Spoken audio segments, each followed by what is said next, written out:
arrival was almost unspeakable. We are all evil in some form or another. I'm not guilty. The dead won't bother you. It's the living you gotta worry about. If I couldn't keep them there with me whole, at least I felt that I could keep their skeletons. Hello and welcome to the Bad Taste Crime Podcast. I'm Vicky. I'm Rachel. We're back again. Hi. Rachel's back too. I'm back. I'm here. Thank you for coming. Can't get rid of me. Coming back in the studio. You never left. You just been sleeping here. Yeah, I live here, right under the desk. I carved out a little nook. You kept telling me you wanted to get away from your family, and Easy. Then I haven't seen them in you weeks. were just here. I mean, this honestly, this behind me is Yes. a huge closet. Have you ever? Oh my god! I thought that was a window. That's No. literally a that's where I've It's been literally a sleeping. closet, and that's where Rachel's been sleeping. That's where the ghost is. We have a great show for you today. If this is your Yes. first time listening, a special hello to you. Welcome. We are not going to delay. We'll just head right over to We're the newsroom. going. Who delays? Fit to breathe, our food is unfit to eat. We sit watching our TVs while some local newscaster tells us that today we had 15 homicides and 63 violent crimes, as if that's the way it's supposed to be. We know things are bad, worse than bad. This week, our news comes to us from New Mexico, where some, shall we say, interesting teaching techniques are being brought to light in a new civil lawsuit that has been filed. So this comes from NBC News.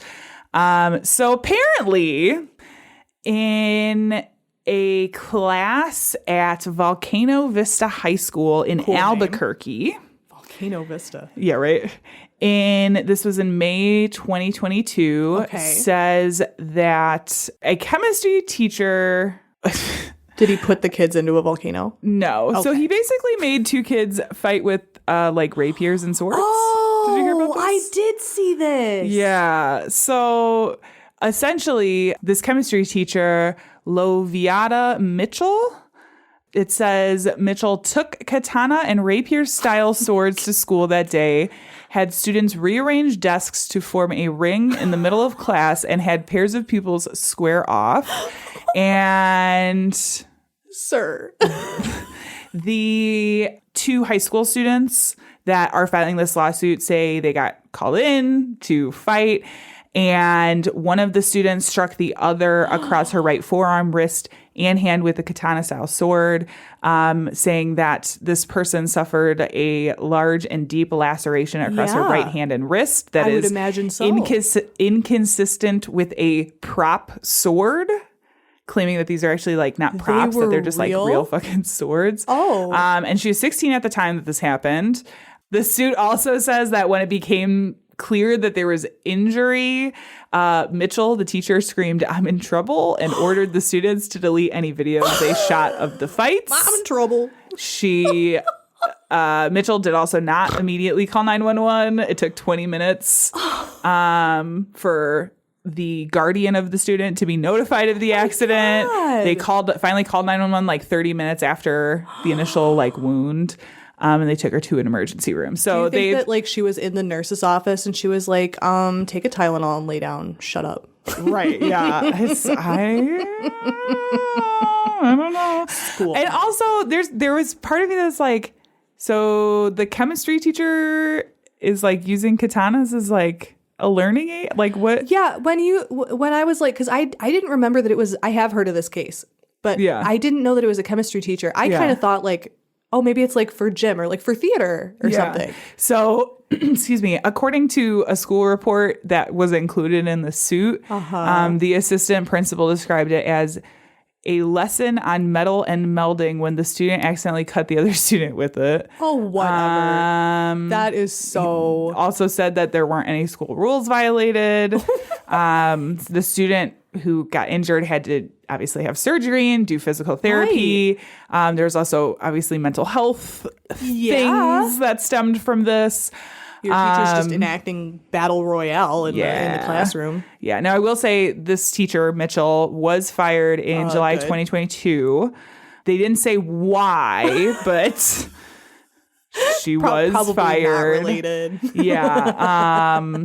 But yeah, my so this God. lawsuit has been filed now in New Mexico against these. It's just, Okay, well, I hope that these students get literally so much money yeah. because this is ridiculous. Yeah. You snuck real, even if it's a replica, like I go to the Renaissance Fair. There's stuff that even if it's a replica, if it looks real, you're not even allowed to carry it around. Yeah. You snuck real swords into a school and made your students get the fuck. I don't even know if it's sneaking is the right word. I Like, mean- probably just carried them in. Yeah, that's also As a teacher, worse. like, you know what I mean? Just like, Nobody here's was my like, swords, hey, what do you have oh, hey, those what's up, for? Miss Mitchell? Nice Hey, swords. nice katana. Cool. Have a great day. Did you just get that minted? Wow. Yeah. Minted's not the right word. TGIF, am I right? You know, Crazy, like, these crazy kids.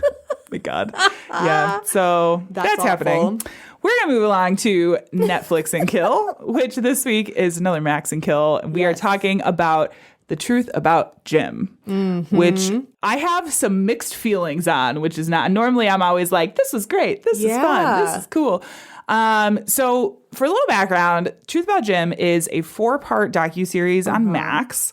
It sort of follows this woman named Sierra Barter and her mom, Shannon Barter, and her grandmother, Judy Mordecai, as they sort of start investigating Sierra Barter's grandfather, Judy Mordecai's former husband, Jim Mordecai. They start looking into whether or not he could potentially be a serial killer, essentially. Normal family activity. Not just any serial killer. I mean, there's like, okay.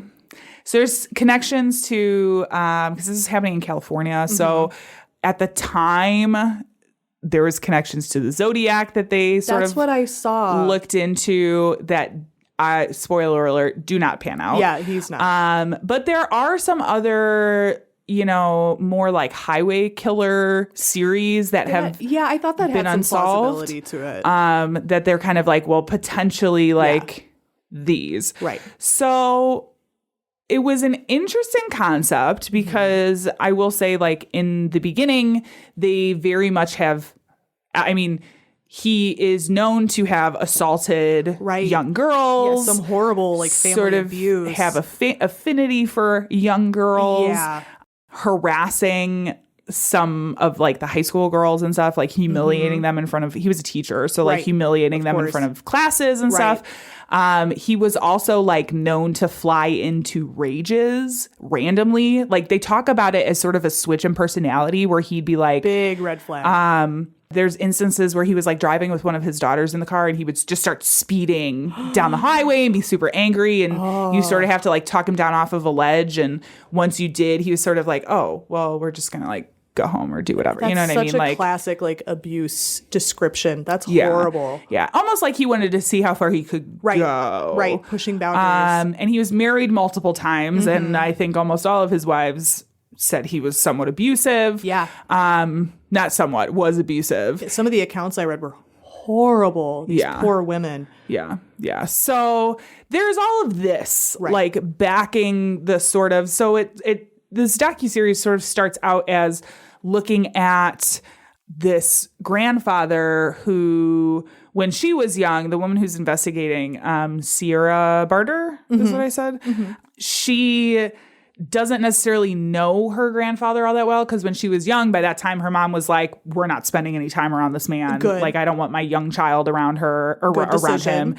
But had these stories and this sort of like talk, because there's also like half brothers that are like uncles of hers, right? And like, because he was married a few times. That's right. And so there's like these siblings that she's talking to and getting stories of their childhoods with Jim and sort of like some of the abuse and things that happened. It's heavy. I will say that it's heavy. Yeah. Here's the deal is they do start, because she does sort of get contacted by some of the students of the school, right? And they start making connections to potentially some of these like Unsolved highway murders, yeah. unsolved murders in California, in these areas where like he had a family cabin and did like frequent, and there were points in time where he was like, I'm just going for a drive and would disappear for like 5 hours. You know what I mean? So they're kind of doing this investigation. It is interesting. I was going to say, sounds pretty valid. But here is the issue I have with it.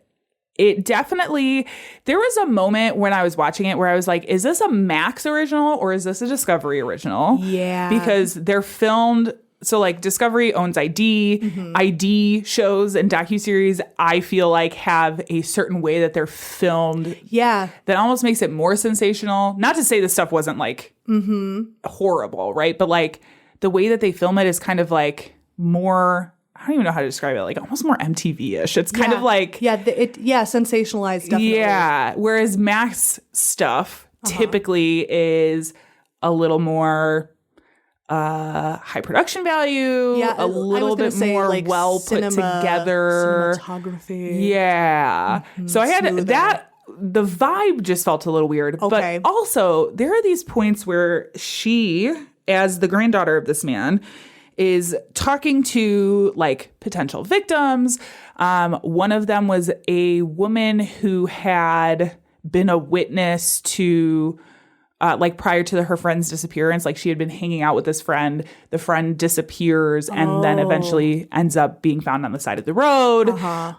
And she had sort of been with her the night that they met this stranger that she sort of leaves with and they presume murdered her. Right. And so she does this sort of like, well, here's a picture of my granddad. Does it look like this guy? And there's like... Leading the witness. Right. I feel there's part of me that feels like if they wanted to ask those questions and maybe they did these things behind the scenes and then like when they filmed it, they did. But like, I don't know that you should have her specifically Put be her like... on the spot like that. Well, putting her on the spot like that, but also like asking the questions because you don't want to have, if you're truly trying to get evidence of anything, like you don't want to have bias on, like, no offense to this granddaughter, but it's like, you're not a professional. Yeah. And she might be a journalist. She might be a professional. I can't remember if she, like her profession is journalism. Right. Which is fine. But yeah, I mean, there's a reason in court you're not allowed to like have any of the jurors know you.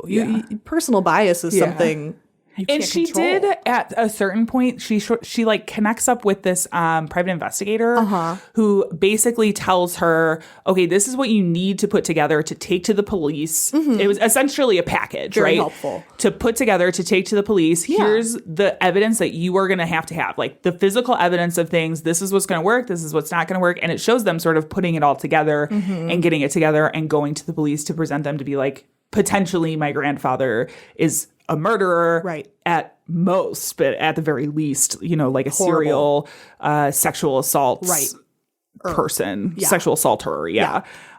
So like, I don't know. I'd like to believe that all of this is done in good faith, but there is like some kind of vibe that I'm just like, I feel a little weird about them trying when to I like... looked it up, it did say like a lot of the reviews mentioned similar things to that. Yeah. That it was kind of done a little unprofessionally, maybe. Yeah. Production value. I saw a lot of those same complaints. I'm not surprised you said that. Yeah. So I think it is worth a watch. It's only 4 episodes, but just be aware of that stuff as you go into it and take it all with a grain of salt, because like obviously there is very reliable, verifiable information and things that happened, but like presented might not be the best. That's good. That's good to know going into it. Yeah. So that's Truth About Jim. That's on Max. This is the part of the show where we say content may not be appropriate for all listeners. Well, we're going to be talking about some instances of murder. Yep. That's pretty much it. I was going to say mine's pretty tame. Yeah. Well, not tame, but there's not a lot of trigger warnings. What are we talking about today, Rachel? We are talking about, well, mine is a crime inspired by horror movies. Yes. That sort of thing. Same. Okay, good. Yeah, the media, we'll say media inspired crimes, right? Yeah. Because this is tricky. Around. This was a tricky one too, because for me at least, because I feel like there's definitely a lot of instances of this happening, but like they are not necessarily the most like well researched. Right. So like trying to find information for your research is like a little tricky. No. Right. If that happens, it's all about finding the right case. Like it's all about true. Pinpoint. I did find been something I'm pretty excited about. So I'm excited to hear it. Yeah. I've always found that sort of thing really interesting. Yeah. Because I'm, disclaimer before, because I'm sure this will probably come up in both of ours. I definitely don't think that if you watch horror movies, you're going to be a murderer automatically. I also don't. Same goes for like violent video games. Yep. That's the one I think that really gets in my craw, because I think there's a lot of people who would like to blame something. Right. And there has been tons of studies. So much. And there's so much evidence that show at this point, it's so stupid to say. that not only do they not cause violence or an excess of violence outside of normal things, but they are actually helpful for things like multitasking and stress relief.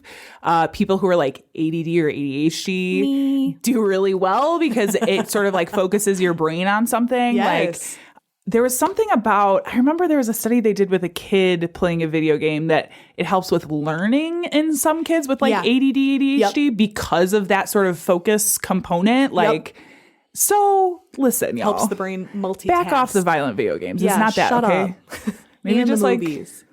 Yeah. Maybe just don't blame video games. Yeah. But the two topics of true crime and horror do tend to come together a lot, both in positive ways and negative ways. But I definitely don't at all think I'm not blaming these movies. I'm not blaming the horror movie industry. And I think that's dumb. I'm sorry. My computer was my computer just started playing sounds. I'm really sorry. I was like, oh my God, do we have background music now? On a dark and stormy That would be great, right? That would be great. I can't. I need to get like soundboard to do that. Let's do that. We'll see. We'll see. She means no. We'll see. So mine, I actually picked the case before I picked the topic, which is not what you're supposed to do. Nope, that's totally fine. I do that all the time. And the reason I picked this case is I've been really into, my husband and I have been watching a lot of interrogations. Okay. There's a lot of YouTube channels that we've been really into. I just really like police interrogations? Yes. Yeah. There's just something so interesting to me about watching people lie when I know they're lying. So like there's certain ones that I go in if it's like a more famous case, or sometimes they'll be like, this is the murderer. But sometimes with certain channels, they present it kind of like a mystery. So you're trying to figure out like who is lying here. Yeah. And it's just so, I love looking at like people's physical tells. Yeah. So I've been really into that. And I do like watching like the tactics, like the interrogation tactics, because they're not always, almost never the best.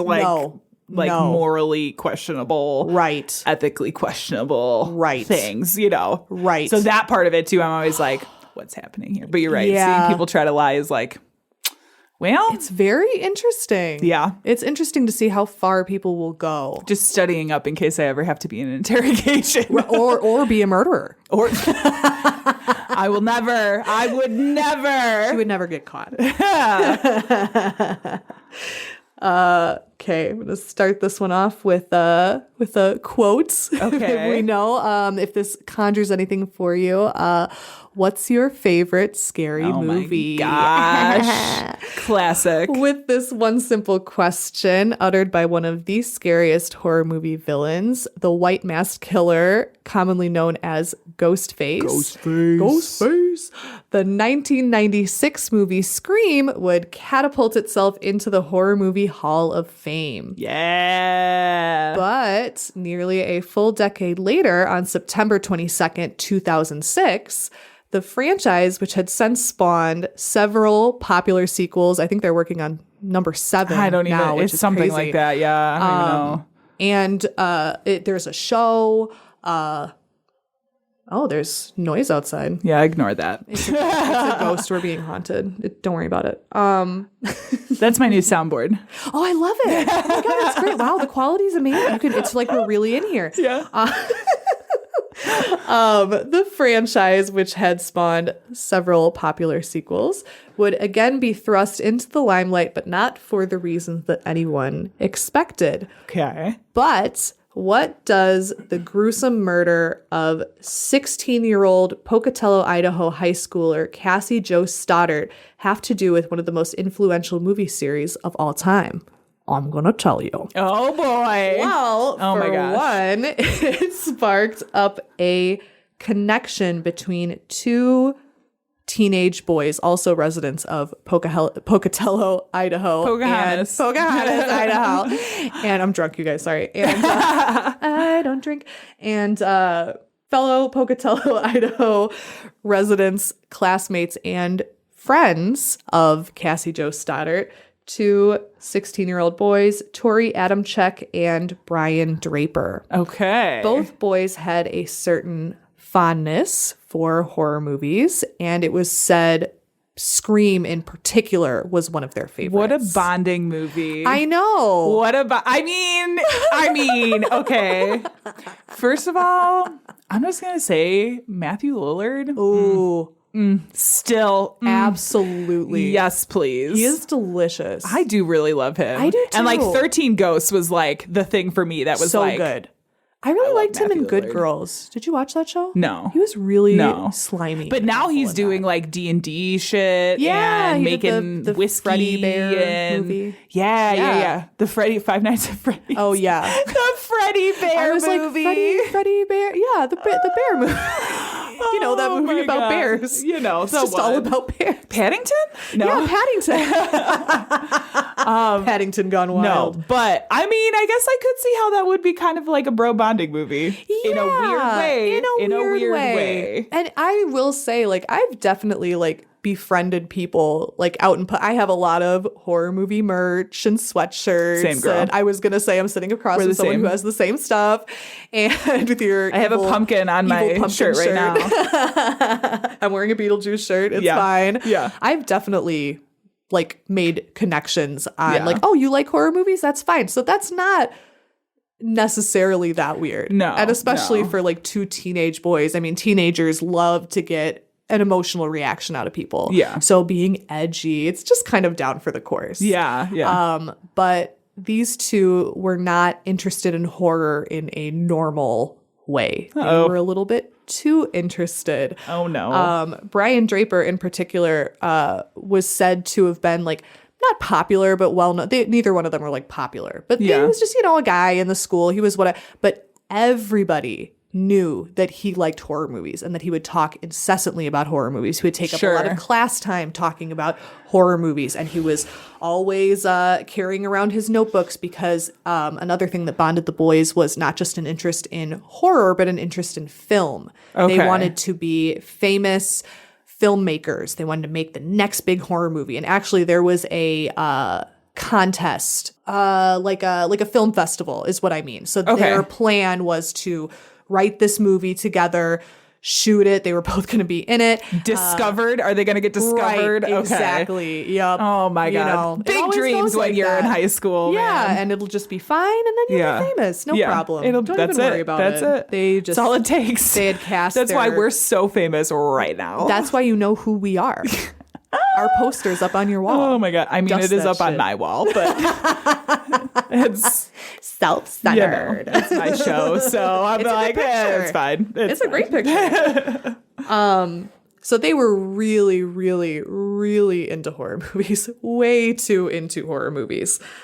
Photos of the boys' rooms collected later for like police evidence showed countless videotapes, posters, and other horror memorabilia.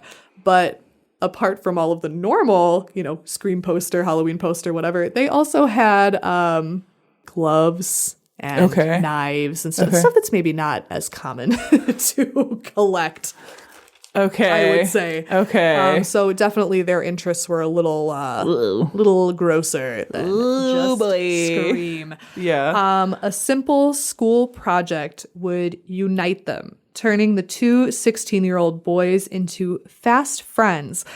And what's interesting is the class project, because they like kind of knew each other, but they weren't really friends.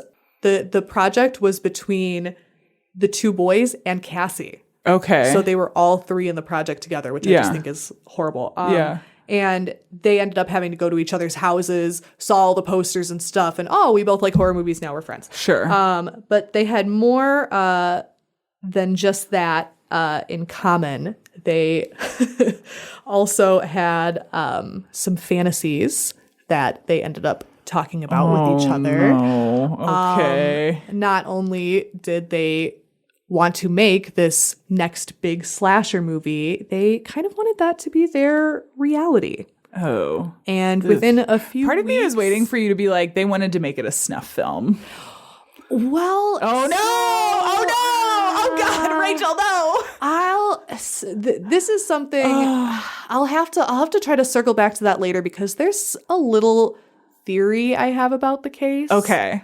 That I'll try to remind you. I'll try to remind you at the end. I have no evidence for it except for just I've never been wrong in When my do we life. ever? So, I've thought this for years. Yeah. So within only a few weeks of knowing each other, which is crazy, the two boys started planning to commit the perfect murder. They had lists of people, mostly classmates, who they wanted to eliminate. And somehow up at the top of the list was their classmate, Cassie. Oh no. Okay. Cassie was a normal 16-year-old girl. She Sure. was well-liked by pretty much everyone. It didn't seem like anyone in the school had any kind of problem with her. Yeah. She loved animals. She was very kind to others. And she was very responsible.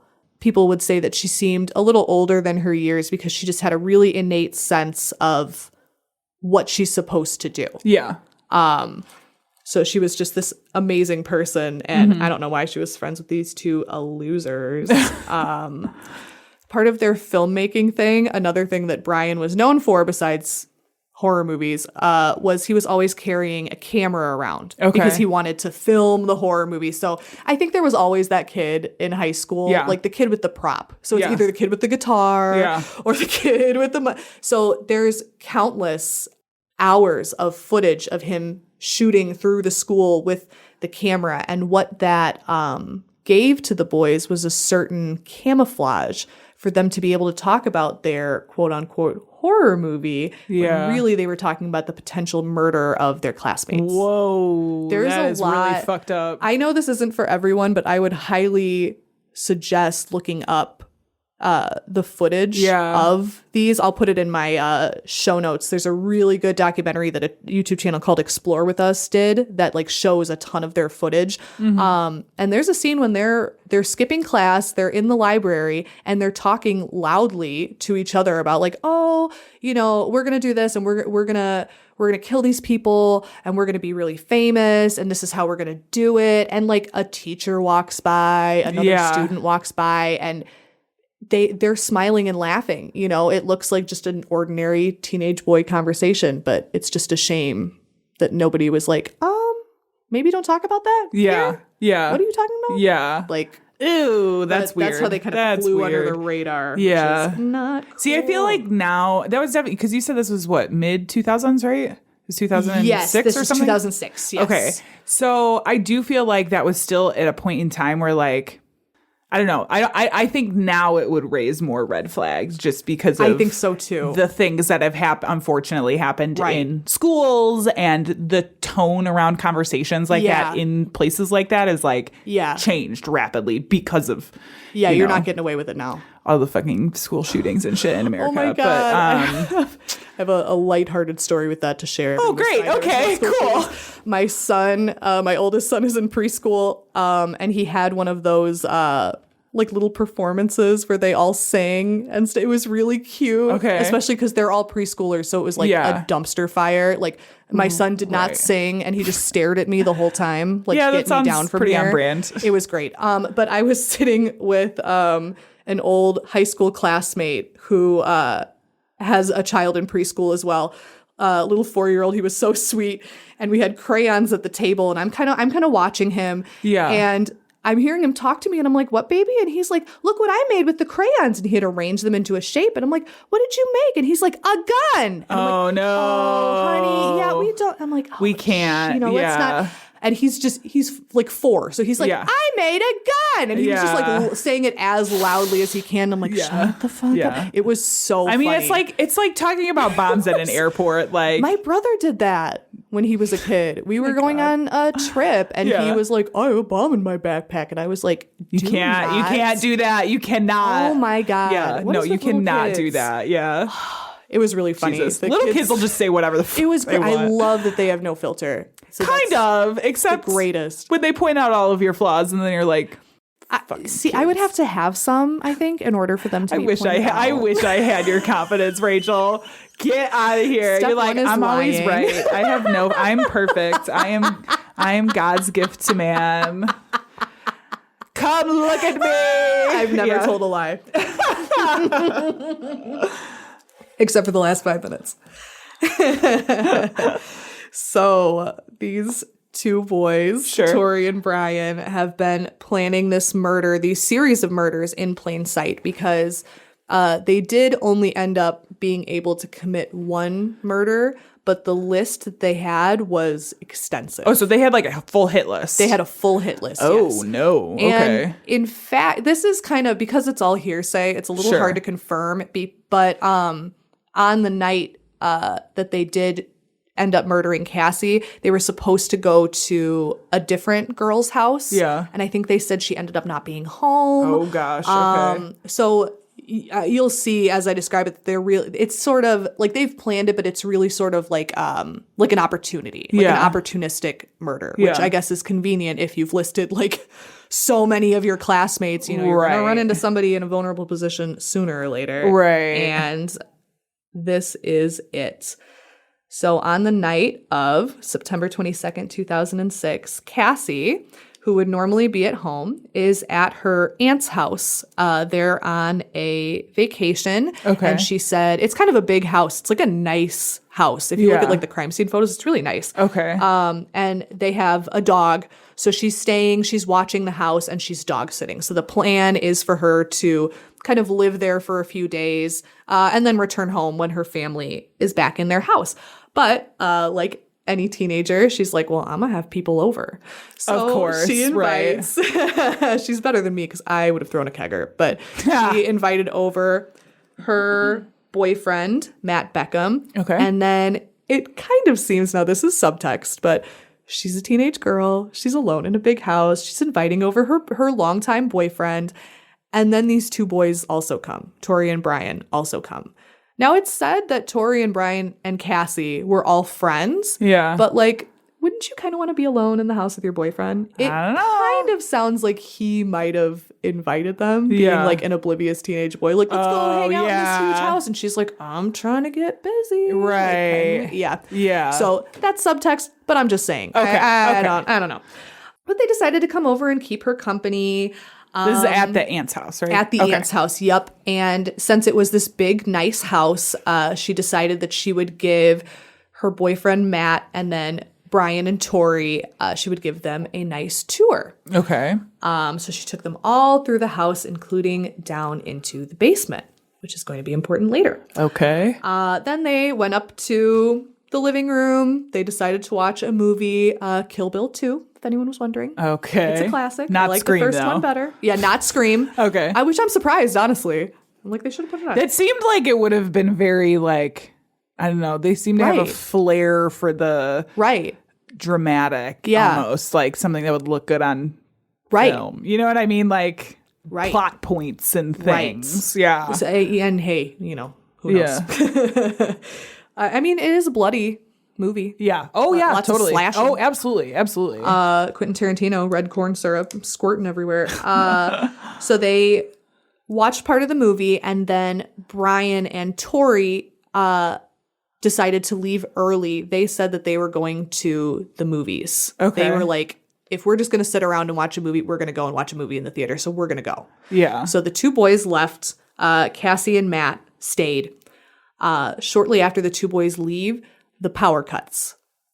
Oh, no. Not only does the power cut, but they start hearing noises from downstairs. Okay. So obviously, poor Cassie is terrified. Right.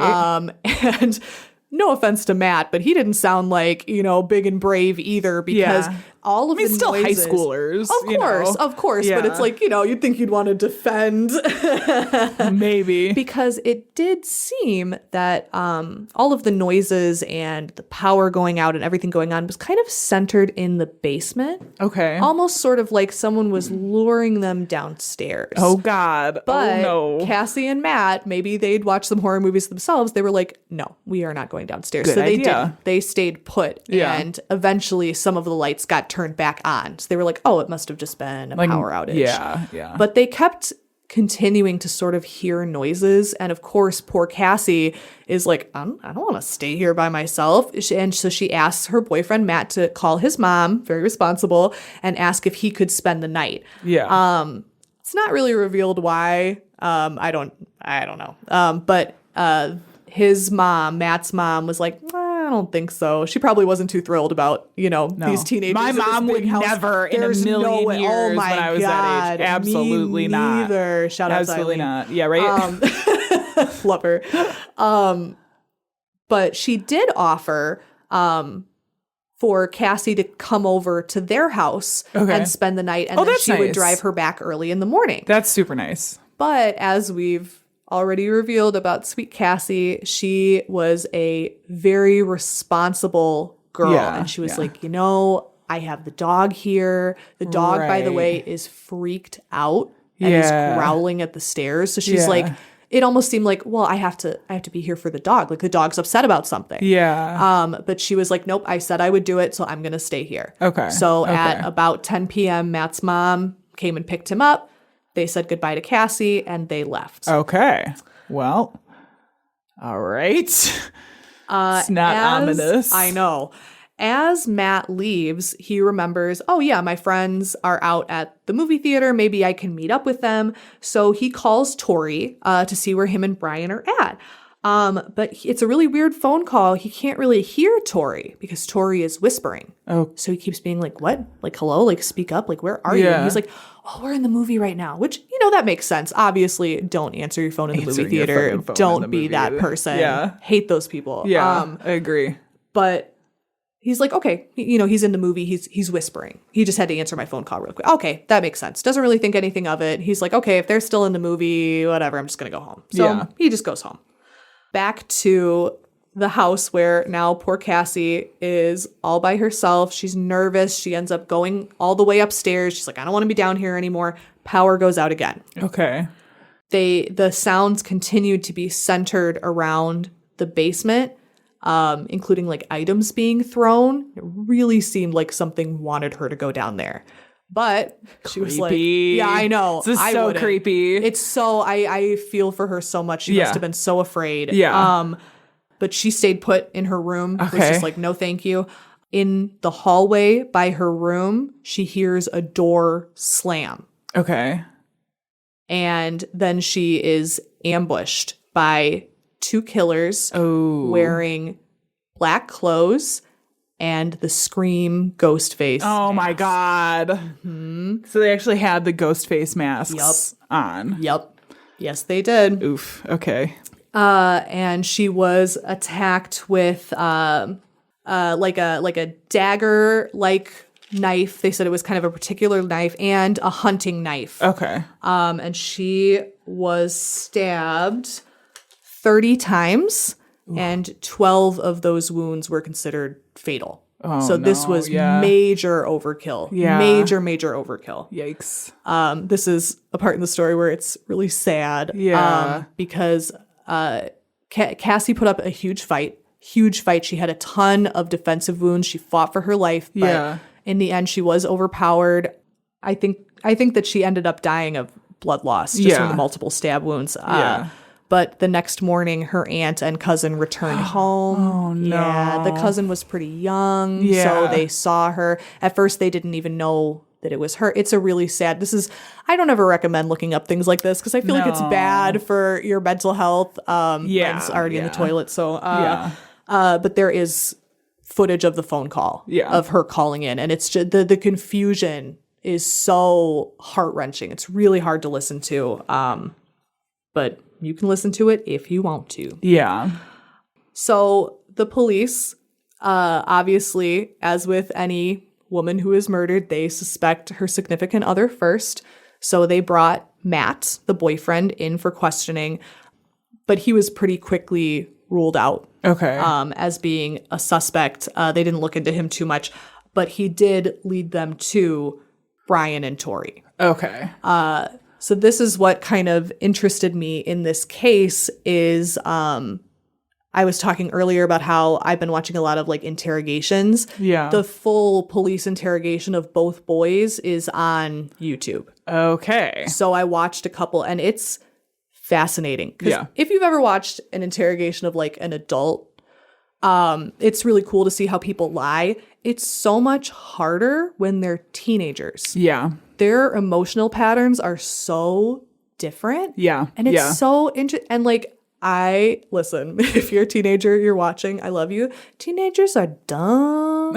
Yeah. They don't think anything through. Yeah. So it's almost funny. Yeah. Like, well, and I'm pretty sure like the part of the brain that Right. develops last deals with consequences right. of your Their actions prefrontal too. cortex is not So, like, formed There's also yet. that aspect. It's not their well, Yeah, well, it's the it murderer's is, but, fault, like, but you know, yeah. it's like okay, that Nature, kind of makes sense. yeah. You know But what? the if you're a lying teenager, aspect of just things. don't murder. Yeah. It's just not. Wait till you're an adult. If you're anybody, just don't murder. Oh, How yeah, about that too. How about that? We will not condone murder on this podcast.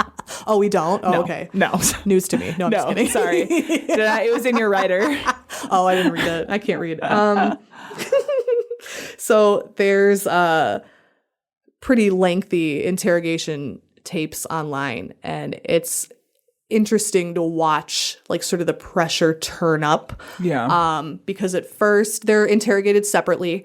I believe both boys had a parent present. Okay. Which is Makes good. sense, yeah. I always think it's like a state by state thing, I guess. Yes. I've watched a few in like where I'm like, how is there not a parent present? And they're like, oh, this is in Florida. I'm like, oh. Yeah. I get now it. I think there's rules on that. Right. Like more set in stone rules Yeah. nationally.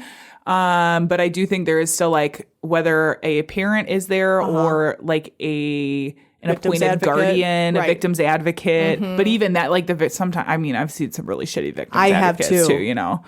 But Me anyway, too. And yeah, and that's a crazy part too, is the parents like kind of realizing like, oh, Yeah. this is not these kids did that shit. yeah. Both of the boys lied for hours and hours and hours. Finally ended up cracking. I think the big thing besides their demeanor, because and it's hard to tell. People lie differently, but I thought, even knowing that they committed the crime, I'm like, y'all are being suspicious. They were Yeah. not good liars. Yeah. So I think besides their demeanor, the thing that really had their story fall apart was the movie theater. They should not have said that they went to the movie theater because, Yeah. spoiler alert, they never went to the fucking movie Check theater. that shit. Yeah. Right. And this is in 2006. So like now it would just kind of be like, oh, let me call your credit card company, or Right. like let me look at the cameras. the cameras at the movie theater. Yeah. But they still were able to do pretty good investigative work just by being like, what movie did you see? Yeah. And Can you give me a ticket stub? And these two idiots had not even decided Oh, what yeah. movie they had Oh, my gone to God. see. So like, he's like, oh, it's this one movie. And he's like, wow, that the detective starts kind of having a little fun with him. He's interviewing Brian, and you Yeah. can see, they're supposed to be very serious, but that little moment of levity kind of cracked me up where he was like, wow, Brian, you went to see that movie. That's so interesting because me and my partner here, my detective, we went and saw that on our lunch break yesterday because, we don't have anything to do and we're here in town. What was your favorite part? Yeah. He had no fucking idea. Oh my God. So he starts making up this story about how he met a girl at the movie theater and he talked to her the whole time and didn't pay attention to the movie. But then they were like, what color was her hair? And he was like, God, I don't know. Oh God. yeah. Wow. Terrible. It's just, digging deeper holes. I'm like, why did you? Terrible. Yeah. Terrible. And then they started making up, and I think it is funny. This is very teenage, but it's also, I think, a good like summation of their state of mind, of like their self-importance, is that when they have to lie, they come up with something that makes them sound kind of cooler. It's like, no, dude, I wasn't paying attention to the movie because I was talking to this hot chick who was super into me. And both of these boys were like kind of nerds. So it's like, yeah, I'm sure you were, buddy. Oh my gosh. And then their car was spotted like on the street because it was like a subdivision. So they were like, why was your car there if you were at the movies? And they were like, oh, just kidding. We didn't go to the movies. We actually do carjacking.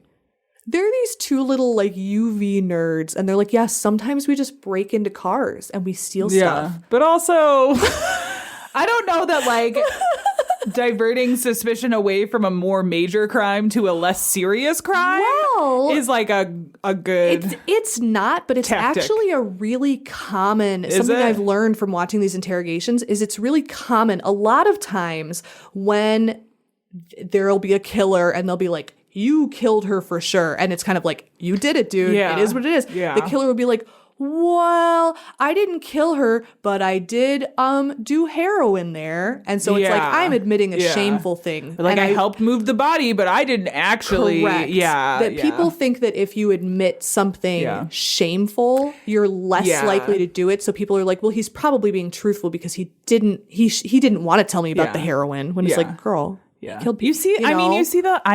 you see that a lot too when it's like killers who have had like same-sex relations and they're just like, but I'm not gay. Like I murdered that, but I definitely did not have sex with. Right. It's like, is this important right now? Yeah. No. But like if that's the piece, like they'll admit to murdering, but like if it implicates them as being gay in any way, they're like, no fucking way. And that's the thing. It's like you could have said that you were at home playing chess or whatever, but you had to say that you were out carjacking. And it was it was so dumb, and it fell apart immediately because they were like, what did you take? Oh, we didn't find anything. He's like, there were like 1,000 you didn't take any change. No, you didn't take it. You didn't steal a radio. Like, girl, get out of here. Like, you're telling this to cops who these poor cops probably have to chase down 1,000 carjackers. So boring. Yeah. Like, yeah, exactly. Like, get out of here. Exactly. Teenagers are dumb. So eventually they confessed mostly. They both ended up blaming each other. Okay. So to this day, it's not really known. Like they can tell that both knives made stab wounds on the body. Okay. But the way that that Tori Adamczyk told it, Brian made him do it, and vice versa. Okay. And I think that Tori said that Brian had like made him stab her like after she was already down. Like so really minimizing his own part in it, which is what they both did. Sure. So it's hard to tell if there's any validity to either one. I say no. Yeah. But that's pretty common of young offenders and partner crimes in general is that they just blame it on each other. So they ended up telling what really happened. I just think this is really gruesome and gross. They had gone over that night. During the tour, they had asked to go into the basement, and they had snuck away and unlocked the basement door so that they could come back in. Okay. There's also tapes, so they were always filming everything. There's tapes of them like on the way to the house being like, we're going to kill Cassie and Matt. Okay. So they talk to each other the whole time. Does this come back to the snuff film thing? Sort of. Okay. Yeah. So when the cops find all of the evidence later, because they do find the videotapes. Yeah. They said that it was just, and you can see all the tapes online. Yeah. Yeah. I kind of think, why wouldn't they have filmed the murder? I kind of think that they did. Yeah. And that just wasn't released, which is fine. Which, would make sense. Right. Yeah, yeah. I just feel they had the camera with them. There's a really scary, like really off-putting tape, which I think like with the documentary I watched about this, with the interrogations, I think this was the first thing that they put, is the two boys right after the murder driving away. Like, we just killed Cassie. Wow, that was so awesome that we just killed her. We stabbed her and she bled everywhere and she was screaming. Like, and they're both like super excited and talking to each other about it. Yeah. So like, I'm like, why would they have not filmed the murder? Like, it's one of those things where it doesn't really matter And I understand for the family's sake, if that did happen, Right. never ever saying anything about it and just sort of destroying the tape or like keeping it, filing it away for But evidence. at the same time, like, when they went to trial, did they plead guilty or did they both plead not guilty and like blame it on the? Do you remember? they Because did they have like a full trial with like They evidence did. and everything? So They they did. probably both pled not guilty, trying to like think so. pin yeah. it on the other. They did try to pin it on each So, other. I don't remember exactly how they pled. I'm The sorry. only thing is like if that's the case where they're like, yeah, we literally like have you Then on they could video have doing used it, the they tape. would have used That's it at very trial. true. They 100% would have used it at trial. Theory Yeah. over. Yeah, I get where you're coming from though. That's true. See, and that's why I'm so glad you have this legal knowledge because I'm just like, I don't know, they probably filmed it. Yeah. But it does make, I could also see that being like we don't, like in some, teenage boy, young rationalization way being like, well, if we don't film it, like the actual act, like they wouldn't have evidence, Right. even though they have the leading Right. up and the afterwards. And that's true. And a large part of both boys' defense, because you are right, they did plead not guilty. I just remembered. Was like, well, we were doing this for a movie. So Right. all this stuff we were talking about, it's just a movie. Right. And they without said that the they were actual, going like- to cast Cassie and all kinds of stuff. without the actual act, Right. then they could still like Right. use it as a defense. The other thing I could see too, because again, they're teenage boys, like you said, they're kind of nerdy a little Right. bit. Oh, yeah. Is planning to film it, and then when time came, Getting too like, excited. getting Or too not being excited, or able not to being able hold to, it. right. Yeah, and just that like, totally makes sense. Yeah. It's just something that, like, I've looked at this case for like a couple years. It's always something that's kind of been in the back of my mind is that, not that I would want to see it because that's Right, horrible, right, but it's right, like, right. is there more footage out Yeah. there that we're not aware of? Yeah. Like, it's just interesting to think about, I guess. Yeah. Because I'm a weirdo. So they had unlocked the basement door so that they could get back in. When they left and said that they were going to the movie theater, really, they just parked down the road, which, by the way, if you're planning to do crime, don't do that. No. Because people will see your car. Yeah. They changed into their black clothes, gloves, and their ghost face masks. They then re-entered through the basement door, banged a bunch of stuff around. I think it was said that one of them threw like a flower pot. They were like pushing stuff over, Yeah. and they cut the power with the breaker box.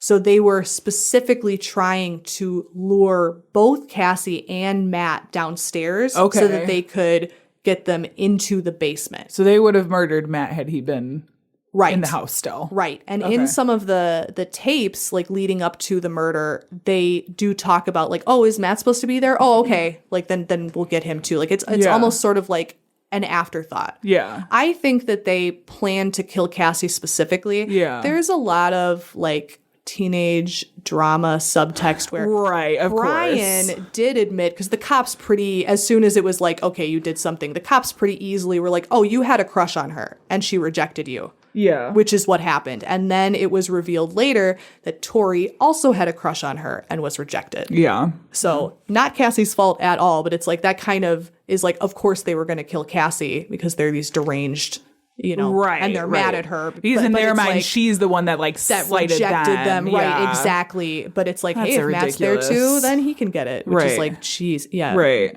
Boys are horrible. Those are stupid. They are stupid and they never get any smarter. So they turned some of the lights back on after it didn't work and they couldn't lure them downstairs. This part, I don't know, like it just sends shivers up my spine. When Matt left the house and then called them to be like, where are they at? They were whispering because they were in the basement Yeah. with Cassie upstairs. Like, I know that's kind of like obvious. Like, of course that's where they were, but I hate that idea. It freaks Someone it's being in your gross. house without you knowing. Ew. Yeah. It's gross. You don't pay bills in here. The boys then decided to go upstairs and ambush Cassie, Sure. which is what they did. The knives that they brought, the hunting knife and the dagger, were both from a pawn shop. They had gotten them specifically for this crime. 'Cause Yeah. This was the first thing they were going to do. Yeah. They then drove to nearby Black Rock Canyon and partially burned. They tried to, they kind of half-ass, like, lit it on fire. Partially burned some of the evidence, not enough to really do anything. Yeah. And then buried it in the canyon, which, again, there are police photographs. Please use discretion while you look at this because there is blood in some of the pictures. I don't want anybody to Sure. get upset. Sure.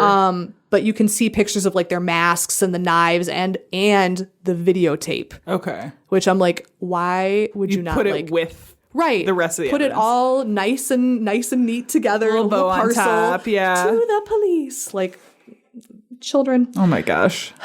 So during the trial, they both, of course, blamed each other. Right. Said that they were not responsible and they were influenced by the other one. They also claimed to have been negatively influenced by the horror movies Okay. and violent crime in general. Something that had happened recently to that was the Columbine shooter. Yes. And both of them, but particularly Brian, had an unhealthy obsession with the Columbine shooters and would talk about them all the time. Yeah. And I think the correlation of like the tapes, like Yeah. Columbine is so heavy with like all of the tapes that the killers made. I'm like, of Yeah. course that influenced And him. even in that case, like a big part of Columbine was the references to BTK. Right. And natural born, I'm sorry, Yes. natural, not BTK, natural born, MBK. Oh, Natural yeah. born killers. I was like, Dennis not Rader. BTK. Not Dennis Rader. I'm sorry. It's like, wait, actually, really? It's getting close to my nap time, so you know. No. There was a lot of references to natural Yeah, born killers like, and did like that that influence influence them? on them. Right. So it's interesting. And, you know, obviously we've seen a lot in history, like Right. the references to the Columbine shooters as, you know, as much as I hate to say it, as inspiration for some of these people that came afterwards. You know Right. what I mean? Like, Right. so that doesn't surprise me. Yeah, it's definitely not a new court strategy Yeah. to be Yeah, like, but exactly, the things they exactly. watched. And what's interesting is Brian Draper actually kind of recently, I think it was maybe only a year or two ago, had an interview from jail, like a phone interview. Mm-hmm. And it's worth listening to, but you're going to roll your eyes a lot because it's very like, I didn't know what I was doing and I was sad. So I thought I'd kill people about it. It's like, God, girl, go to yeah. therapy. But he makes a lot of what I think are BS claims that said that like, oh, I wasn't even into horror movies or film at all. And then I met this kid. It's like, you've been into horror movies. yeah. Like, you don't meet this guy for a week and then put all these posters up in your room. Like, get out of here. Right, Like, so he right. still is claiming like very lessened responsibility, Yeah. which I think is ridiculous. Silly. There were plenty of warning signs for the two boys. They would talk about horror, getting away with the perfect murder. They would talk about Columbine a lot. Tori, in particular, had a lot of. He was definitely well known to the administration. He would get in fights. He was very physically violent and would seem to have rages out of nowhere. Which, Yeah. if you're listening, that's a red flag. It is. Don't hang out Big with red people flag. like that. But the school knew, Yeah. which I think is Yikes. messed up. Yikes. In 2007, on April 17th and June 8th, respectively, Brian and Tori were convicted of first-degree murder, life without the possibility of parole, Okay. and then 30 years to life for conspiracy to commit. Okay. They were both 17 Yeah. at the time. yeah. They are both... So they tried them as adults then? Yes. Okay. Which is part of, so they've both appealed several times. It's Yeah. always been not like disregarded. It's never worked. They're both still in jail. But the fact that they were tried and convicted as minors has come up in the appeals a lot. And I think that They were tried and convicted as adults instead of minors, or they were tried and convicted as minors? I don't think I'm saying it right. Just the fact that they were so young, That they were minors and they That were they being were minors. tried as adults. that's what I mean. Okay. Legal age. No, that's fine. I'm asking because they Sorry. have like the Supreme Court has Right. since then, Right. Because it was Has like said that you later can't. in 2000, like 2010s, I Right. think, come out with stricter rules regarding the sentencing of minors. But Which is good. because they got a life in prison sentence, Right. Honestly, like it does come down to the seriousness of the crimes too, Right. and the fact that they were 17, which is basically 18. You know what I mean? Right. Like Exactly. it'd be different if it was somebody who was like 13. Right. You but know. it's pretty. I mean, I feel Yeah. like this case, like I understand how they had reasonable doubt, Yeah. but at the same time, like I feel like this is pretty open and shut. I think so too. And they did end up confessing, so it's Right. like, what are you going to right. do? Yeah. But it's easy to see why this case pulled so many parallels to Scream. Like even if you don't take into account the fact that they used the ghost face masks and that was like their favorite movie to watch together, Yeah. the town of Pocatello. It's not really a small town, but it's kind of a quiet town. Yeah. When you Google Pocatello, that's like one of the first. Like it is forever linked to this horrible murder. Yeah. And in Scream, the small town of Woodsboro was changed forever by this murder. The killers in masks, the teenage victims, all of the suspicion. Yeah. I think it's very similar to Scream. Yeah. Well, Very similar. and okay, so like spoiler alert, if you've never watched Scream, I'm Please going to go watch say Scream. you should have watched it by now. It's been out forever. Yeah, damn it. But there is also like in the movie, the guys who are the killers are like two bros. Right. Hanging out. Right. Trying to murder people. Right. Like it is. That's why earlier when we were like, well, it's kind of a bonding movie. It's because literally the two killers are like bro buddies that Exactly. murder. Like Exactly. And they're like, oh, this is just a thing we're going to do. It's Yeah. like, okay, why Yeah. don't you be normal? one of them instead was that? Matthew Lillard. Yeah. Just saying. Yeah. Unfortunately, Matthew Lillard Unfortunately. was not Sorry. in the real case. Yeah. I wish he mean, was. that's fine. Well, I'm happy. that's true. That's fine. Him and everything. He's still unproblematic, so I'm like, Yeah, he's I'm a just nice guy. Yeah, he's very unproblematic, so I'm just gonna keep Everything I've been hoping hearing that with continues. like fans. Yeah. Like he's just He's such a- a yep, he's good sweetheart. people. Super sweet. So unfortunately, the one victim of this was Cassie. Right. Along with her family and the town of Pocatello, which is now inexorably linked to the horror movie franchise forever. Damn. Yup. That is the story of Oh my gosh. Brian Draper and Tori Wow. Amichek and Casey Joe Stoddard. Yeah. And they call them the Scream Killers, which I kind of think sucks. Okay, Yeah. I think, sidebar, I think we should stop giving killers fun names. They wanted to be famous. That's what they wanted. And now it's like, that's your favorite movie and we're calling you the Scream Killers. Call them the lame fucking lame-o killers. And then people will stop killing. The end. I mean, I get down on a good killer name. I also get Well, down. I like it. I also get down on a good like governmental operation name. You know what I mean? Yeah, like, yeah. Yup. I do. What's I do like a good one. What's the like Stranger Things one? I don't know. I don't remember. The like LSD one. Oh, MK Ultra? Yeah, that's cool. MK Ultra is a pretty cool. name. Yeah, but they also had like what was the one that I know exactly what there you was mean. one that we talked about on the show that was like Operation About what? Baby Rattle or Oh, Operation yeah. I forget what it is. Yeah. now. Like something like totally Something innocuous. so stupid. I Yeah. love those. I love Like those. who comes yeah. up with those? No. It's probably their intern. What an interesting story. Thanks. So they both they both remain in jail to this day. Good. They both continue to blame each other. Good. But they suck. The end.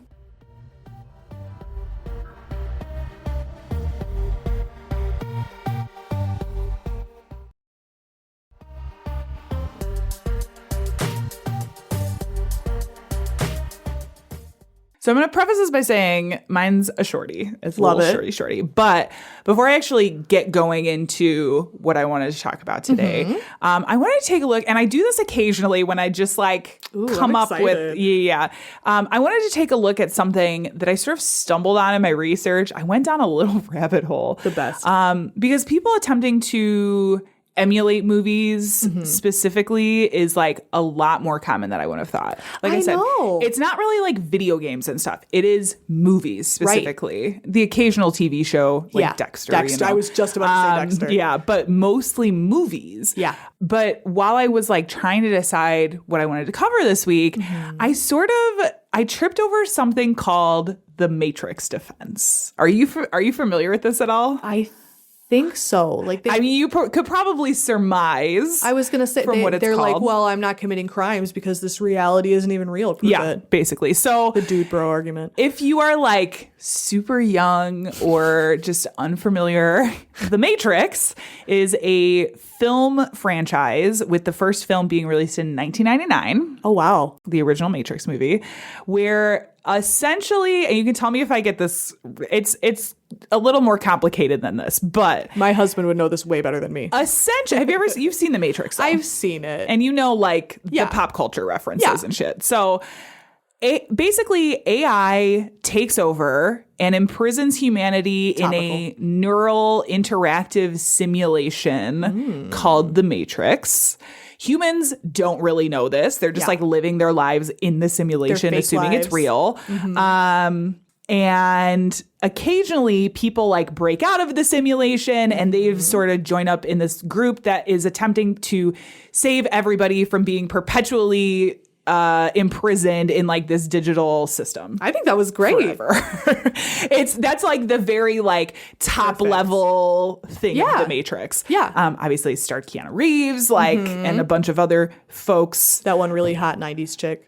Yes, She's really hot in that she's still movie. around. She was still in the movies too. I think the she was in the newer new ones. one. Yeah, and there's been movies that have Parodied spawned it. off from that. Yeah. There was I don't even know how many sequels, and then they did like 3 years ago. They finally brought it back for another season. Yeah, so I was forced to watch it. That's The Matrix, and I originally was going to cover a case that covered the Matrix defense, which is kind of how I stumbled on this. So the Matrix defense is based on the idea of a defendant not intending death for their victim because they would believe the victim is still alive in another reality. So like this is the Matrix, like we are in the simulation, Right. and by killing somebody in this part, they would then right. still be alive and awake. They're going to be like, in the resistance, the or whatever. real world, right? quote unquote real, Okay. real world, right?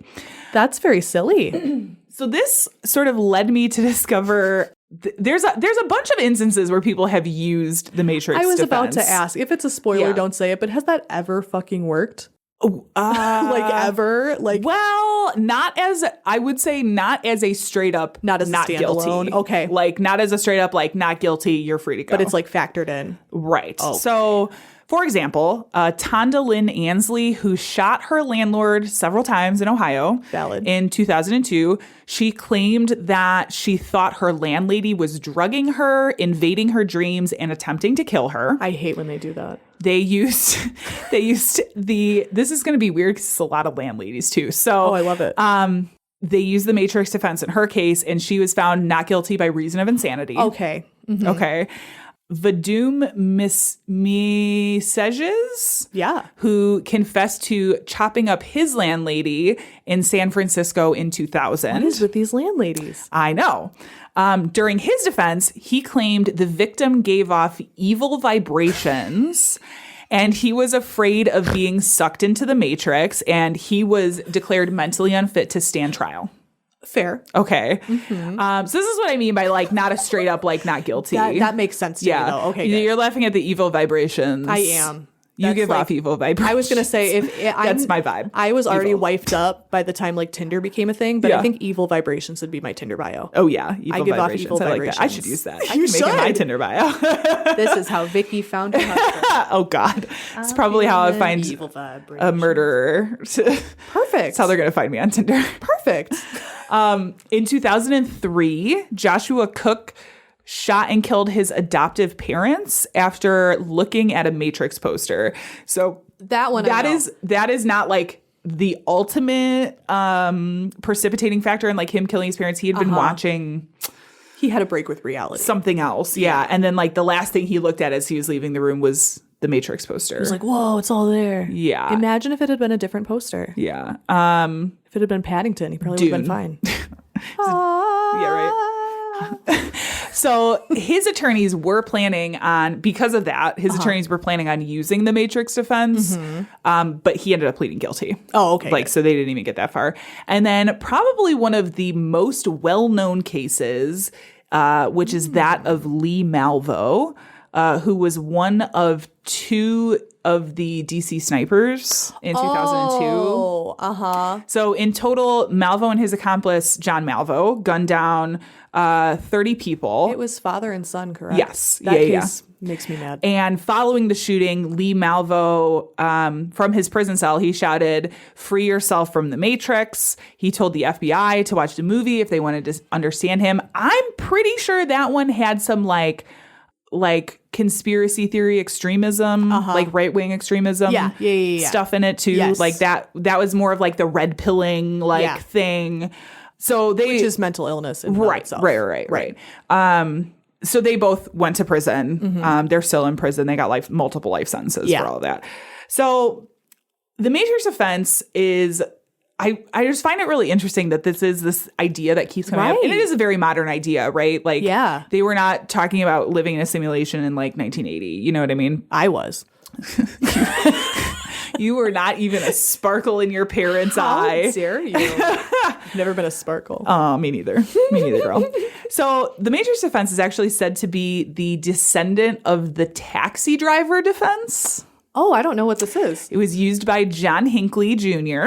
In the attempted assassination of Ronald Reagan, claiming that his obsession with Jodie Foster made him do it. Jodie Foster is, of course, in The Taxi Driver. I don't think that he needed a motivation to kill Reagan. And I think that he needed to follow through. We're not going there. We're not going to go there. Cut it out. We'll never advocate. So that's like the modern descendant. Right. There's a ton of these like more quirky defenses. I think the most recent one that I can remember is affluenza. You know, when that kid that's right. crashed the car into a bunch of people or whatever, and he was like drunk, and then they claimed affluenza because he was like rich and didn't understand consequences or some shit. Like he was so far removed. Yeah. So you remember that one. Yes. There's a bunch of them that have been used in the last few years, including the King Kong defense that was used in the 2008-2009 Pirate Bay trial. Oh. The Twinkie defense. Love it. Which is used in the 1979 defense of Dan White. The Chewbacca defense, which is one of my favorites. So are you a fan of South Park? Kind of. Okay. So this particular defense, the Chewbacca defense, gained a ton of popularity after South Park did a satire of Johnny Cochran in a 1990 episode called Chef Aid.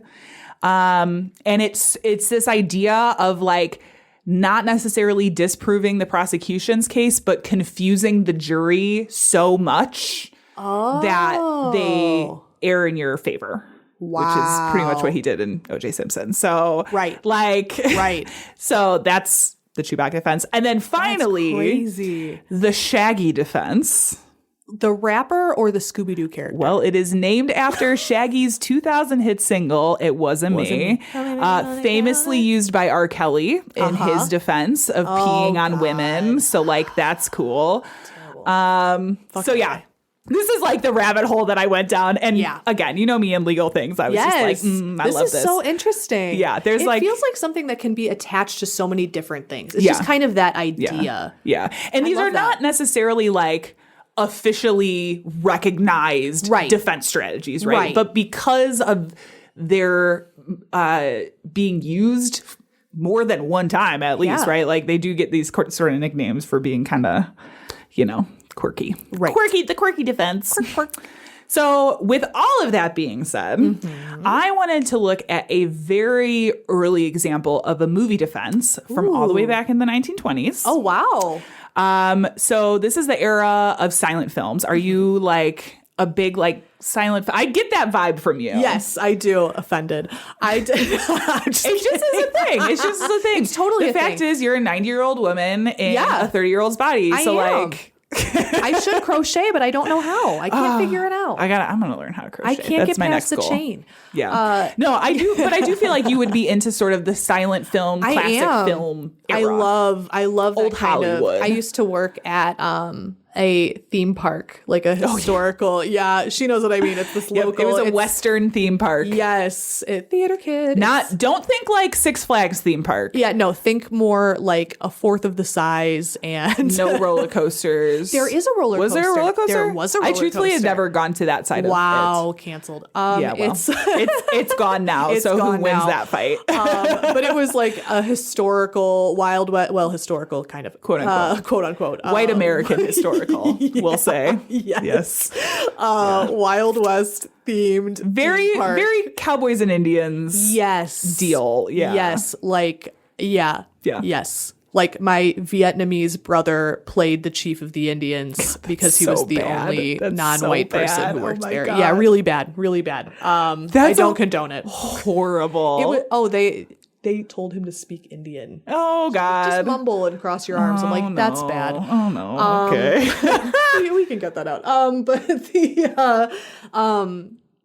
they had a museum inside the theme park as well. Yeah. So they had a lot of old paraphernalia, and they actually showed us some of the first movies. Oh, cool. And what I was thinking about when you said like the silent movies and stuff, when the first movie was premiered in the South, Texas or whatever, part of the movie with the projection screen was a train kind of coming at you. Yeah, Obviously, I remember this that. was way before 3D, but Yeah. people had never seen anything on a screen before. They flipped. And people actually got up out of their chairs and shot at the projection screen. Yep. So they have the first... That's really cool. I Yeah. know which one you're talking about, You can see too. the bullet holes in the screen and stuff. That's so Super funny. That's So so I was funny. like, well, that kind of reminds me of that. Yeah. So you might know some of these people that I'm talking about and some of these things I'm talking about. So, like I said, this is the era of silent films. Yes. And by 1927, actor, writer, and director Todd Browning was sort of hitting his stride at this point. So by 1919, Browning had signed with Universal Studios. Are you familiar with him? Because he did a lot of stuff. He did a lot of stuff. sounds familiar, I'm sure yeah. I do include some names in here, so you might know some of these. So he had signed with Universal Studios by 1919, and there he was able to direct some of the era's top female actors, including Edith Roberts, Mary McLaren, and probably most notably Priscilla Dean, who was huge at the time. In fact, Browning made 9 films with Priscilla Dean at Universal, including The Virgin of Stamboul, The Exquisite Thief, Under Two Flags, Drifting, White Tiger, and The Wicked Darling, which also starred another big star, Lon Chaney. Lon Chaney is huge at the time. Yeah. Yep. So in 1925, Browning leaves Universal and decides to sign with MGM. Okay. And he, one of his conditions at MGM was that he was to bring Dean with him, Priscilla okay. Dean. She wanted to bring her along. That's so cool. So they transferred her contract. Yeah. Cool. Yeah. And so while he was there, the two of them made another 8 critically acclaimed. Yeah. Critically. And this is, you got to remember too, the rate at which films were coming out, churning out. Yeah. This was the new thing. Yeah. Yep. And because it was so heavily demanded, I mean, that was the time of movie of the week type things. And they were just coming, the speed at which now you're talking about, a film series like Lord of the Rings that has 3 movies taking 8 years to really, that would be 20 minutes. 3 months of time in the 20s. So there was a lot of people who were hospitalized for exhaustion and stuff, overwork. Yes. 'Cause all of these poor filmmakers and everything are just being churning them out. ragged. So they go to MGM. They make another 8 critically acclaimed films, including The Unholy Three, The Mystic, The Blackbird, The Road to Mandalay, and finally, the film that we're going to talk about, London After Midnight. Oh. Have you heard of that? Okay. So I was unfamiliar, totally unfamiliar, which is surprising to me because London After Midnight is broadly considered to be sort of the holy grail of the silent film era, as there are no known copies of it. Yeah, it's lost media.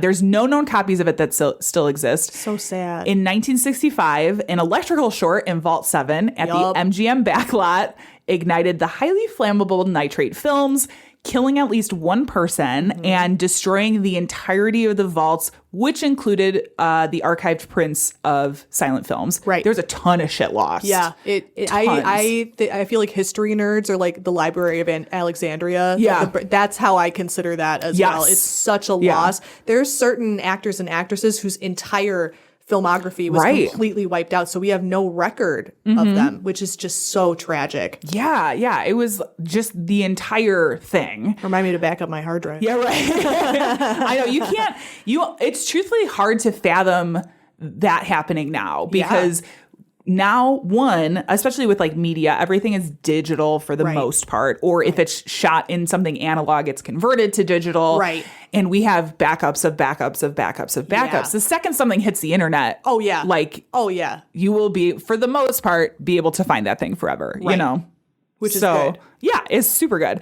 But unfortunately, one of the films that was lost in this fire was London After Midnight. And from that point on, the film's been lost to time completely. So sad. So back to 1927, Browning makes this movie, London After Midnight. The film is based on a writing by Browning himself called The Hypnotist. Okay. And from the stills, it seems like 100% my shit. Like, I would have been very into it. I'm going to show you. Okay, so we're going to talk about this guy. Uh-huh. But this is the main character. Oh, uh-huh. Yep. Does he look familiar? They call this the bat pose.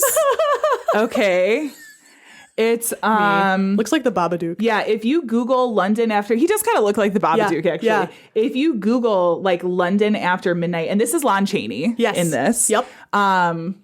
Like these are the very, you see the stills with the guy with the wide eyes and the sharp teeth. Yeah, you guys will recognize it right away. You'll know exactly what we're talking about. Like, this is the best. Are you kidding me? Yeah. I love this. We should watch some of those. Like, well, I can't watch one this it's lost. because it's- I know I've been paying attention, but I mean, in general. God damn it, Rachel! Don't give me hope and strip it away. What are we talking about? So yeah, it looked like it would be something I would very be very creepy. into.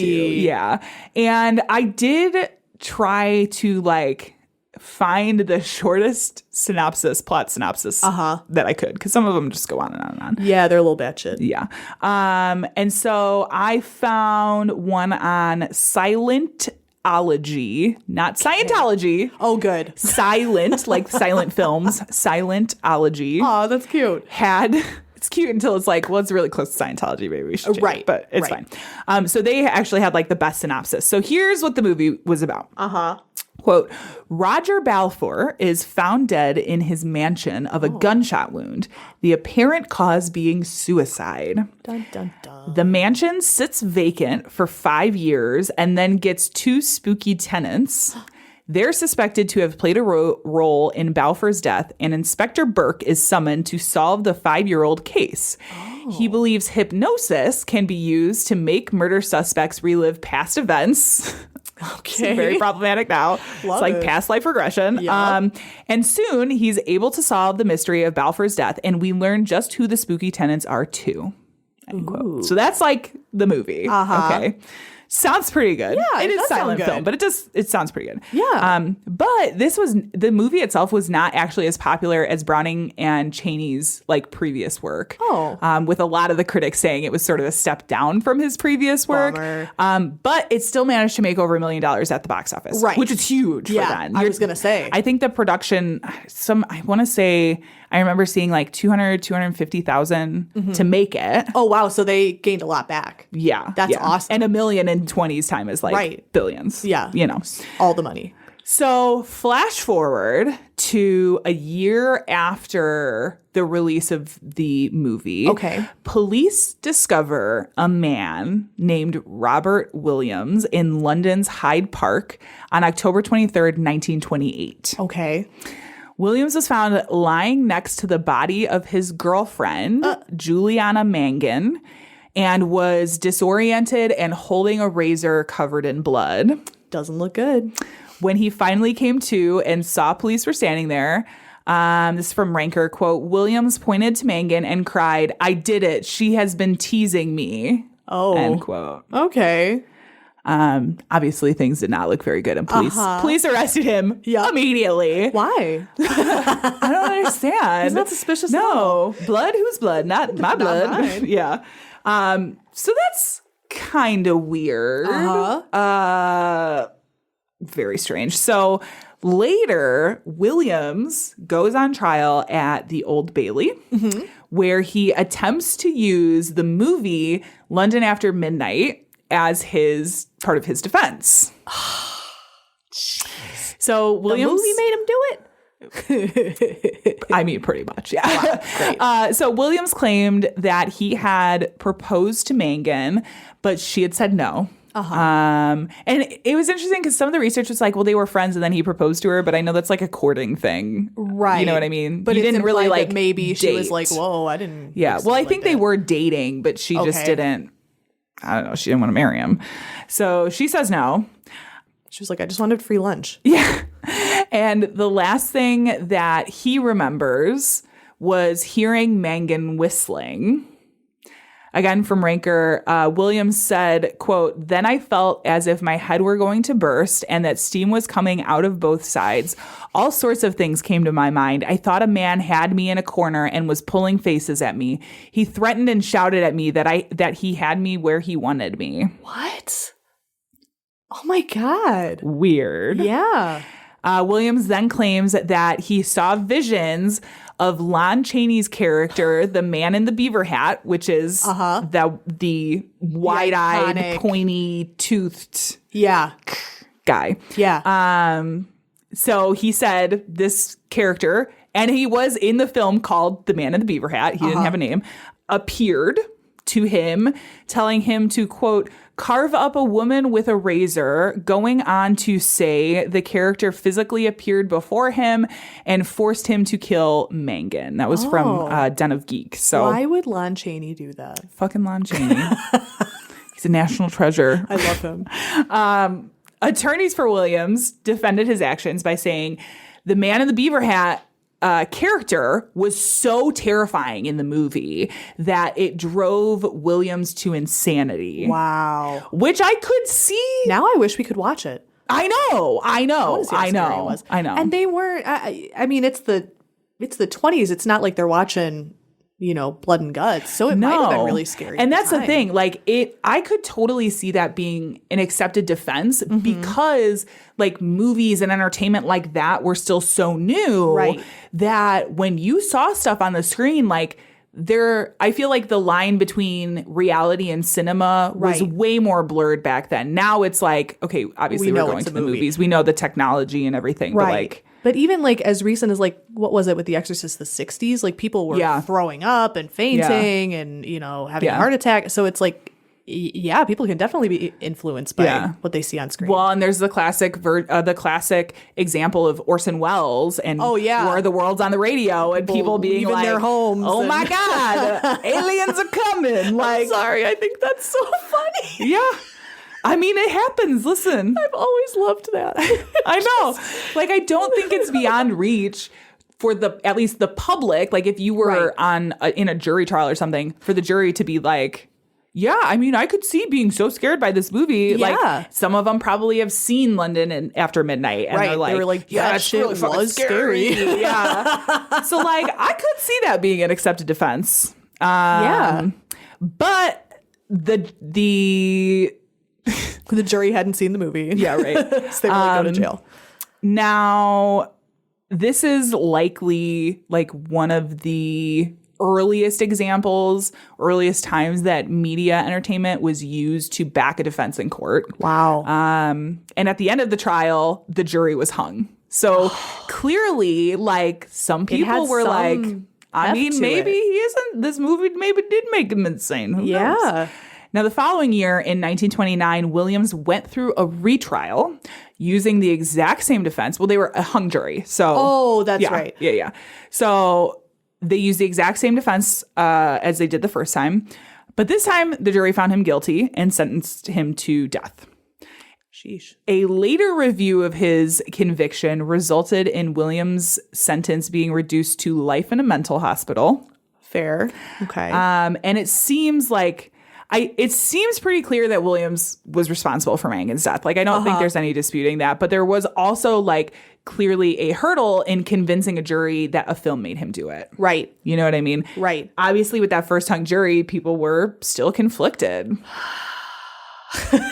Yeah. Jeez. So so like, even if you, I just can't get over him, like, just on a leisurely walk, a perfectly normal man, and then he's just like, Lon Chaney, and he's like, kill your wife. Well, not his wife, but Yeah. kill that lady. yeah, because she said no. Right. I'm like, interesting. Yeah. And I mean, you're it's just a like, guy. again, like another case of, he was literally found next to the body, Right. with a bloody razor. So and then when he got to jail, he was like, oh shit, actually, I don't want to be here. This place sucks. And he said, I did it. Like, Yeah. but she made me do it. You know what I mean? So, London After Midnight did continue to be showed to the public. Oh my God. After that for a little while. Trigger warning, might make you kill your wife. But because Williams used it in his defense, viewers became worried that it might be like cursed or that it was dangerous. Because now they could market it as the film that drives you insane. Oh, you know what I mean? And it definitely added to like the mystique of the whole the whole thing. Yeah. But of course, that only increased when the only known copy to exist was destroyed nearly 40 years later. Right. But that is the story of London After Midnight. That's a good one. Yeah. It just makes me sad. I I want to know. watch that movie now. They do talk about, did you see Renly? Did you guys watch Renly? That was the most recent one with Nicolas Cage. And the guy who's like, he's Dracula, and it's about his assistant, Renly. Renfield. Or Renfield, I'm sorry. Oh, I love I've been that watching movie. Game of Thrones. That's why Renly's on my, I'm sorry. I've been, no. I've been watching Game of Thrones. Renfield. I Did you love guys, that I movie. haven't watched it. I want so to. funny.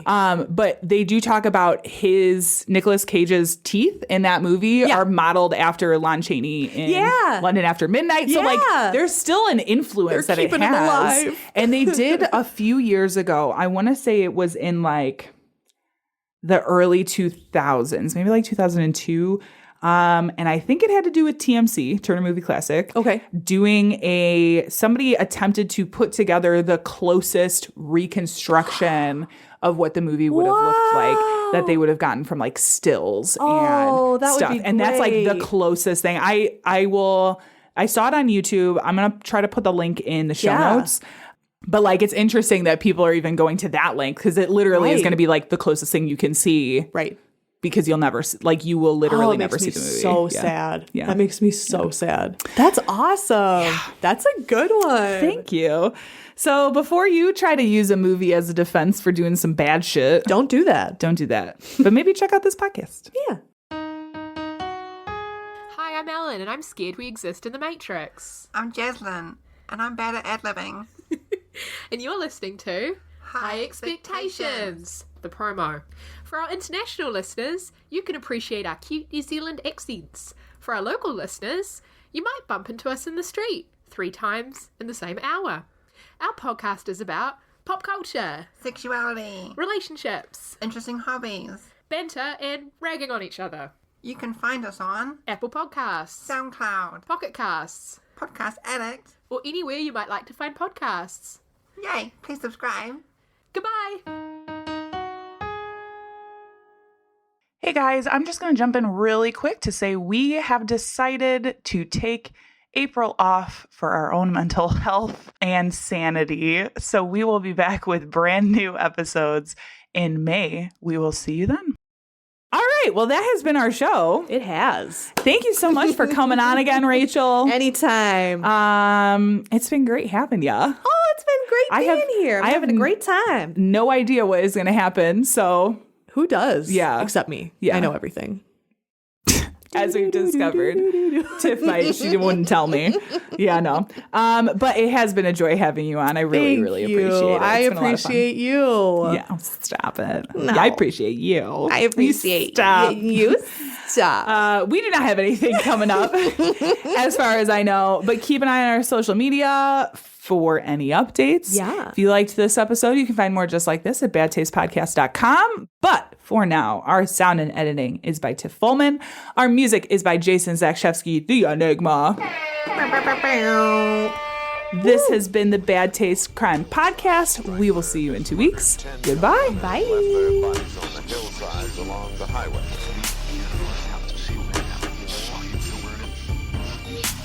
It was as if a wave of evil washed over this town. We are all